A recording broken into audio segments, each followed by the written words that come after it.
दोस्तों, डर यह एक ऐसा एहसास है जो हर इंसान की जिंदगी में कभी न कभी आता है। कभी एग्जाम का डर, कभी जॉब खोने का डर, कभी रिश्ते टूटने का डर और कभी भविष्य का डर। लेकिन असली सवाल यह नहीं कि डर है या नहीं। असली सवाल यह है कि आप उस डर से भागते हैं या उसे जीतते हैं। आज हम इस यात्रा में समझेंगे कि डर क्या है, कैसे काम करता है और कैसे इसे अपनी सबसे बड़ी ताकत बनाया जा सकता है। जरा सोचिए, एक छोटा बच्चा अंधेरे में सोने से डरता है। उसके दिल की धड़कन तेज हो जाती है, आंखें बंद करने पर उसे लगता है कि कोई उसे पकड़ लेगा। लेकिन जब उसकी माँ कमरे की लाइट जलाती है और कहती है, डर सिर्फ हमारे दिमाग का बनाया हुआ खेल है, तब बच्चा सीखता है कि डर सामने नहीं होता, डर तो हमारे अंदर बैठा होता है। यही डर असल में हमारे शरीर की सुरक्षा प्रणाली है। यह हमें खतरे से बचाने के लिए अलर्ट करता है, यह हमें सजग करता है। लेकिन यही डर अगर कंट्रोल से बाहर हो जाए, तो यह हमें वही रोक देता है और आगे बढ़ने से रोक लेता है। हर सफल इंसान की कहानी के पीछे डर छुपा होता है। फर्क बस इतना है कि कुछ लोग डर से भाग जाते हैं और कुछ लोग डर के बावजूद आगे बढ़ जाते हैं। सोचिए थॉमस एडिसन के बारे में। उन्होंने 1000 बार कोशिश की, असफल रहे, लेकिन हार नहीं मानी। अगर वे फेल होने के डर से रुक जाते, तो आज दुनिया अंधेरे में होती। यही फर्क है, डर को स्वीकार करके उसके साथ आगे बढ़ने का। अब जरा आप खुद से पूछिए, आपका सबसे बड़ा डर क्या है? लिखिए उसे, और फिर सोचिए अगर वो डर सच भी हो जाए, तो क्या आप जीना छोड़ देंगे? शायद नहीं, क्योंकि जिंदगी किसी भी हालत में चलती रहती है। डर से लड़ने का पहला कदम है उसे पहचानना और स्वीकार करना। डर को दबाओ मत, उसका नाम लो।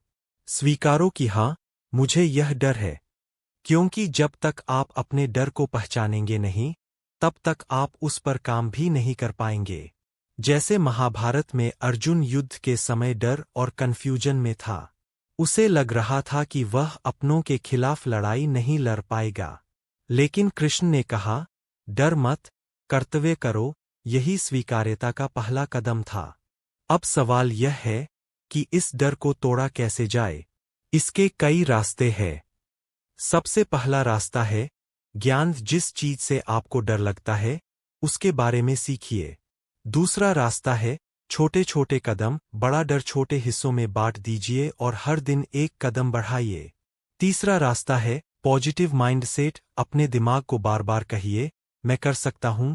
चौथा रास्ता है एक्शन लेना। सोचते रहना डर बढ़ाता है, लेकिन जब आप काम करना शुरू करते हैं तो डर घटता है। और पांचवा रास्ता है सपोर्ट सिस्टम। परिवार और दोस्तों से मदद लीजिए। उदाहरण के तौर पर एक इंसान को पब्लिक स्पीकिंग से बहुत डर लगता था, लेकिन उसने रोज शीशे के सामने सिर्फ 2 मिनट बोलना शुरू किया। फिर 3 मिनट, 5 मिनट, और धीरे धीरे उसका डर कम होता गया। याद रखिए, डर को मिटाने की जरूरत नहीं है, डर को दिशा देने की जरूरत है। खिलाड़ी का डर उसे और मेहनत करने पर मजबूर करता है। छात्र का डर उसे और पढ़ाई पर फोकस कराता है। इसलिए डर को दुश्मन मत मानो, उसे अपने कोच की तरह मानो। ऐसी कई कहानियां हैं जो हमें यह सिखाती है। एपीजे अब्दुल कलाम गरीबी से डर सकते थे। वे कह सकते थे कि हालात मेरे खिलाफ है, मैं कुछ नहीं कर सकता। लेकिन उन्होंने उस डर को पढ़ाई और मेहनत में बदला और बने भारत के मिसाइल मैन। नेल्सन मंडेला 27 साल जेल में रहे। उन्हें डर था कि शायद उनकी जिंदगी वहीं खत्म हो जाएगी। लेकिन उन्होंने उस डर को हिम्मत में बदला और अपने देश को आज़ादी दिलाई। मलाला यूसुफजी को गोली खाने का डर था, लेकिन उसने कहा, डर से आज़ादी से बड़ी कोई चीज नहीं, और उसी हिम्मत ने उसे दुनिया की सबसे कम उम्र की नोबेल विजेता बना दिया। तो दोस्तों, डर कोई रुकावट नहीं है, यह एक संकेत है। यह आपको बताता है कि आपके सामने कुछ बड़ा है, कुछ नया है, कुछ ऐसा है जो आपकी जिंदगी बदल सकता है।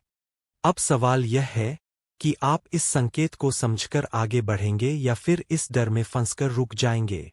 आज का सवाल आपसे यही है, आप अपने डर को अपनी ताकत बनाने के लिए क्या पहला कदम उठाने वाले हैं? याद रखिए, डर को जीतो और जिंदगी खुद झुक जाएगी।